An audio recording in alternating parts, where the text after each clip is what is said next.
आइन कहता है कि 90 रोज पे इंतखाबात होंगे, इंतहाई संगीन हालात हों तो इलेक्शन का वक्त बढ़ सकता है। सुप्रीम कोर्ट आइन की खिलाफवर्जी बर्दाश्त नहीं करेगी। चीफ जस्टिस सुब्रता बंदयाल के पंजाब और खैबर पख्तूनख्वा असेंबली से मुतालिक खुद नोटिस केस में रिमार्क्स। कहा सुप्रीम कोर्ट ने सिर्फ आईनी नुक्ता देखना है और उस पर अमल दरामद कराना है। वक्त जल्दी से गुजर रहा है, देखना है असेंबलियों की तहलील के बाद इंतखाबात की तारीख देने का इख्तियार किसको है। अदालत ने तमाम फरीकैन को नोटिस जारी कर दिए। केस की मजीद समाअत कल होगी।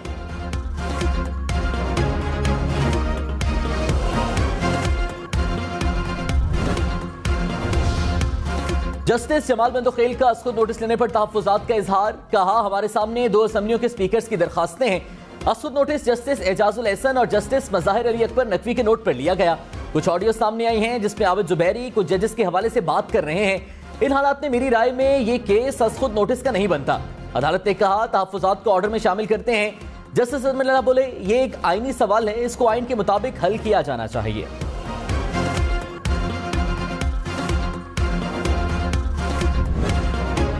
जब एस्टैब्लिशमेंट ने इस बदबूदार गंद जिसका नाम इमरान खान है, इसको अपने कंधों से गंद का ये टोकरा उठाकर फेंक दिया, तो ये टोकरा आज इन 2-3 जजेस ने उठा लिया।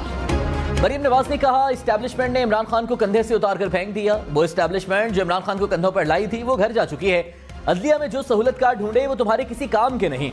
इमरान खान का लॉन्ग मार्च नाकाम हुआ, असेंबलियों से बाहर आना पड़ा, हर कॉल नाकाम हो गई। उसको वापस लाने का बेड़ा 2-3 जजेस ने उठा लिया। फैज की बाकियात अब भी कहीं बैठकर हालात कंट्रोल करती हैं।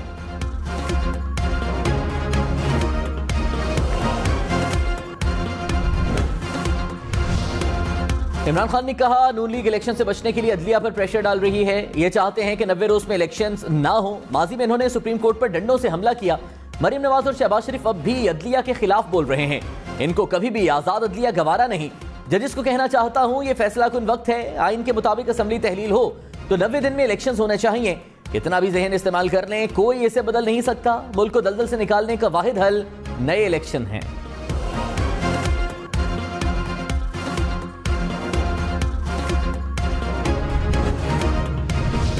जब से ये घड़ी चोर हुकूमत छोड़कर गया, हमारे कान पक गए सुन सुन के साजिश हो गई, साजिश हो गई, साजिश हो गई।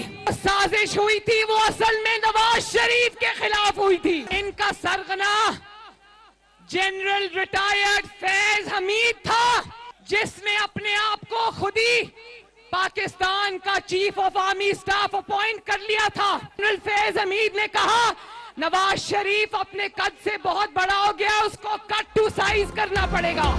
मरीम नवाज ने कहा नवाज शरीफ के खिलाफ साजिश करने वाला 5 का इमरानी टोला था। सरगना फैज हमीद था जिसने खुद को ही आर्मी चीफ मुकर्रर कर लिया था।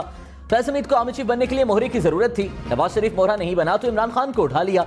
एक सियासी लीडर ने फैज हमीद से पूछा कि नवाज शरीफ से ज्यादती क्यों कर रहे हो। फैज हमीद ने जवाब दिया नवाज शरीफ अपने कद से बहुत बड़ा हो गया, कट टू साइज करना पड़ेगा।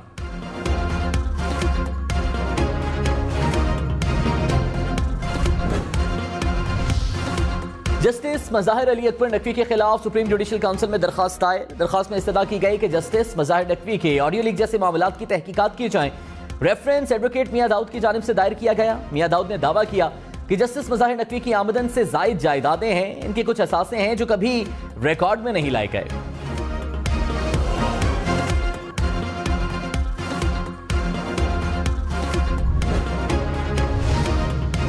जस्टिस मज़ाहिर अली अकबर नकवी पर लाहौर में 26 करोड़ रुपए का प्लॉट खरीदने का इल्जाम। मियां दाऊद ने रेफरेंस में इल्जाम लगाया कि जस्टिस मज़ाहिर अली अकबर नकवी एक कनाल के 2 प्लॉट्स के मालिक हैं।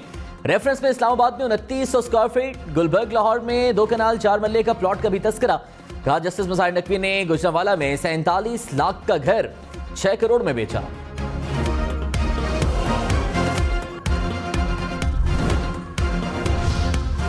वज़ीर-ए-आज़म शहबाज शरीफ से साबिक सदर आसिफ अली जरदारी की मुलाकात। मुल्क की मजबूरी सियासी सूरत हाल और अवामी फलाह बहबूद पर तबादला ख्याल।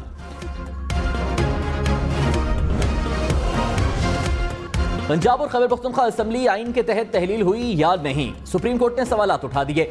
जस्टिस मंसूर अली शाह ने कहा अवाम ने 5 साल के लिए असेंबलियों को मैंडेट दिया था, क्या वज़ीर आला सियासी जमात के सरबराह की हिदायत पर अमल करने का पाबंद है? हो सकता है अदालत बगैर वजूहात की तहलील की गई असेंबलियां दोबारा बहाल कर दे। जस्टिस अतर मिल्लाह ने कहा क्या दोनों असेंबलियां आइन के मुताबिक तहलील की गई? चीफ जस्टिस बोले, हम इस सवाल को भी अदालती कार्रवाई का हिस्सा बनाते हैं।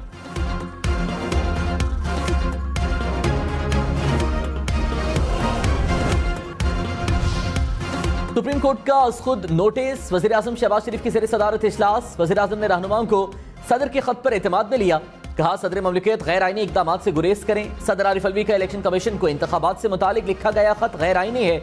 इलेक्शन से मुतालिक जो भी फैसला होगा हुकूमत अमल करेगी।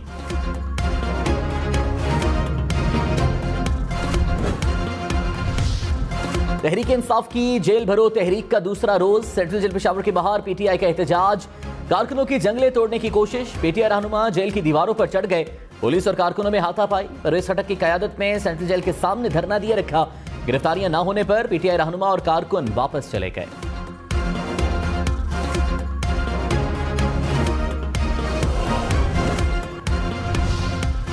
लाहौर से गिरफ्तार पीटीआई रहनुमा कोट लखपत जेल से दूसरे शहरों की जेल में मुंतकिल। शाह महमूद कुरैशी 30 रोज के लिए अटक जेल में नजरबंद। असद उमर राजनपुर, आजम स्वाति रहीम यार खान मुंतकिल। उमर सरफराज शीमा को भक्कर और मुराद रास को डीजी खान जेल भेज दिया गया। पीटीआई रहनुमाओं की बाजियाबी के लिए लाहौर हाई कोर्ट पहुंच गई। अदालत कल दरखास्त की समाअत करेगी।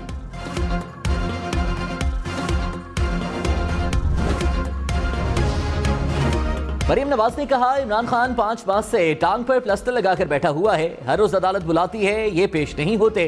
अवाम को भाषण देने वाला बुजदिल छुपकर बिल में बैठा है। पुलिस गिरफ्तारी का ऐलान करती रही, ये आगे भागते रहे। एक ही रात में किसी को माँ, किसी को बच्चे याद आ गए। अब कह रहे हैं, खुदारा हमें रिहा करो। नवाज शरीफ बहादुर लीडर था, मरती हुई बीवी को छोड़कर बेटी का हाथ पकड़कर गिरफ्तारी देने आ गया। इमरान खान ने कहा, पुरअमन एहतजाज करने वालों को दहशतगर्दों की तरह रखा जा रहा है। शाह महमूद को अटक, असद उमर को लिया भिजवा दिया। क्या इनको लगता है कि अवाम इसको देखकर डरेंगे? अवाम को किसी चीज का खौफ नहीं, हम घबराने वाले नहीं। हम पुरअमन एहतजाज ना करें तो मुल्क में तबाही मचेगी।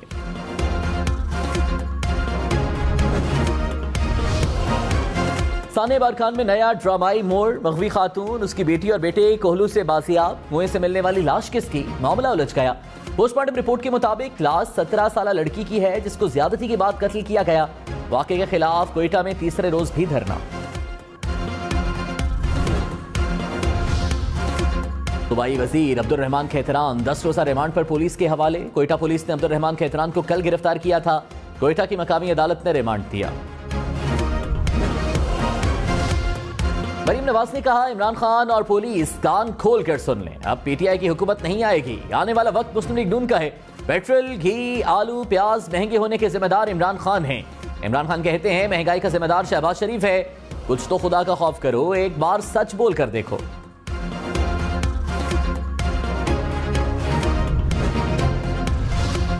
इमरान खान ने कहा, शहबाज शरीफ कह रहे हैं मजीद महंगाई आने वाली है। क्या कभी कौम से पूछा है कि लोगों का गुजारा कैसे हो रहा है?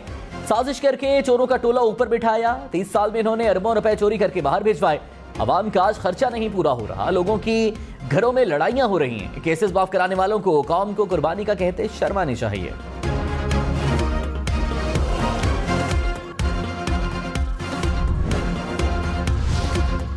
मरियम नवाज का शहबाज शरीफ से कार्रवाई का मुतालिबा। कहा, शहबाज शरीफ फैज की बची खुची लूली लंगड़ी हुकूमत की परवाह न करें, इनको कटहरे में लाएं।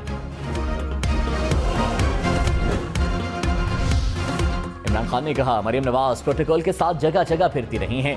पंजाब हुकूमत का पैसा कन्वेंशन पर खर्च हो रहा है। पूरे रेस्ट हाउस की तज़य्युन और आराइश होती है कि मलिका आ रही हैं।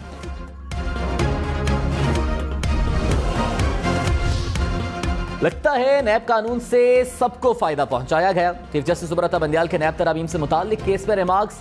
कहा, नैब ने नए कानून में वाज़ेह नहीं किया कि केसेस ने कहां जाना है। इससे मुतालिक कोई इदारा भी नहीं बनाया गया। वापस भेजे जाने वाले रेफरेंसेस का कोई कस्टोडियन भी नहीं बनाया गया। ये खुशकिस्मती है कि हमारे पास इसका डिजिटल रिकॉर्ड मौजूद है। नैब चेयरमैन अपने ओहदे से मुस्ताफी हो गए। वो एक बेहतरीन साख के हामिल पुलिस ऑफिसर थे।